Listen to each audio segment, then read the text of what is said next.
ये शरीर एक कमरा है, मकान है, जैसे इस पे आके बैठ गए, इससे इस पे न जाने कितने कमरे बदल दिए। कमरे में केवल करने के आए, मुझे ये ध्यान रखना है। जैसे इस कमरे में है तो सत्संग हो रहा है, किसी कमरे में भोग वासनाएं हो रहे, किसी कमरे में कत्ल हो रहे हैं। ऐसे शरीर ये 84 लाख योनियां कमरे हैं। अब इनमें रहने वाला जीवात्मा अज्ञान के कारण क्या कर रहा है, बस उसी का परिणाम खेल है, एक खेल है इसमें। तो जिसको ये लक्ष्य दृढ़ रहता है कि मुझे भगवान चाहिए, मुझे प्रभु चाहिए, अब मुझे इस संसार में, इस शरीर में फंसना नहीं। तो प्यास लगी तो पानी पी ले, भूख लगा तो जब प्रारब्धवशात भोजन मिल गया, बस। आप आज से ही असंगता का जो आपका स्वरूप है उसका बार बार स्मरण करें, चिंतन करें। जब आपके अंदर कोई विकार अंतःकरण में आ रहे तब आप देखने वाले हैं। आप खुद ही कह रहे कि आज मेरे मन में अशांति है, आज मुझे भूख लगी है, आज मेरे शरीर में दर्द है, आज ये, तो आप उसके दृष्टा हुए। जो आप दृष्टा हैं तो फिर आप में विकार कहाँ है? जैसे कमरे की दीवार टूट रही है, ये हो रहा, वो, तो हम इसके दृष्टा हैं, हमारे में तो कुछ नहीं हो रहा। हमारा स्वरूप है चेतन अमल सहज राशि, नैनम छिन्नन्त सस्पुराणि नैनम धाति पावका, नचैनम क्लेदन्त्या पूर्ण शोष्यति मारुता। हम अपने स्वरूप में ना रहने के कारण, शरीर संसार को अपना स्वरूप मानने के कारण हमारी दुर्दशा हो। हमारा लक्ष्य दृढ़ हो, हम शरीर से असंग रहें।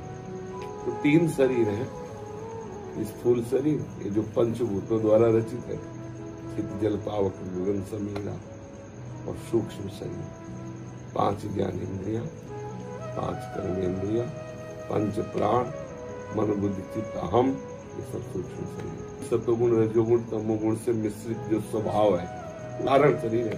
तो स्थूल सूक्ष्म और कारण, इन तीनों शरीरों को जानने वाले हम हैं, न कि हम हैं। जब हम जानने वाले हैं तो इनमें जो भी चेष्टाएं हो रही हैं उनको भी हम जानते हैं। उन चेष्टाओं को हमें ये देखना है कि इनमें से कौन सी हमारे मार्ग की चेष्टा है और कौन से कुमार्ग की चेष्टा है। इसके लिए शास्त्र, गुरुजन, संतजन प्रमाण। तो जो शास्त्र विमुख असत क्रियाएं हैं, हम उनको नहीं करने देते। हम नहीं करते नहीं, हम उनको नहीं करने देते। न स्थूल शरीर को करने देते, न हम अंतःकरण सूक्ष्म शरीर को, और न हम अपने स्वभाव को बिगाड़ते। अगर हम ये बात समझ जाए तो बहुत जल्दी भगवत प्राप्ति हो जाए। क्रियाओं से भगवत प्राप्ति नहीं होती। सत क्रियाओं से असत क्रियाओं का त्याग होता है।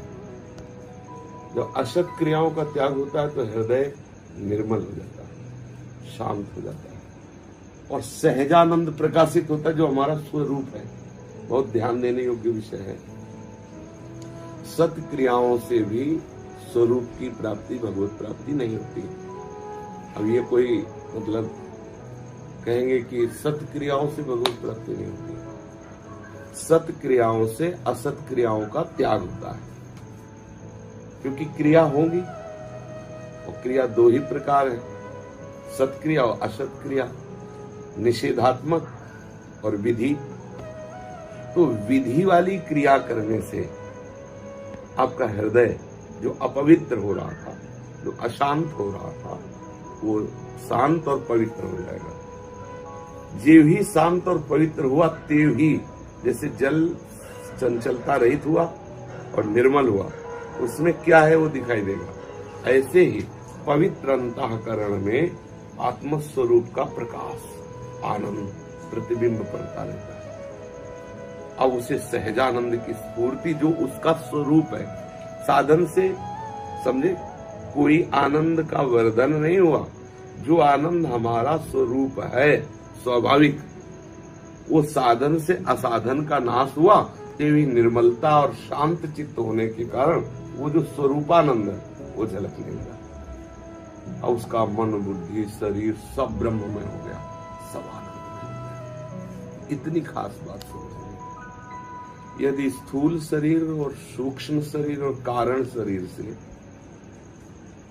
मनमानी शास्त्र विधान के विरुद्ध आचरण आप करवाते रहे, आप ही वो करता, आप करवाते रहे, तो आपको कभी भी सच्चे आनंद की अनुभूति नहीं होगी। उसके लिए स्थूल सूक्ष्म कारण तीनों से सत्क्रिया, और इसके बाद जब सत्क्रियाएं होंगी, आपका अंतःकरण निर्मल होगा, तो आप देखोगे कि आप करता ही नहीं है, क्योंकि अहंकार विमूढ़ आत्मा करता, और जहां आप करता तो आपका जो वास्तविक स्वरूप है वो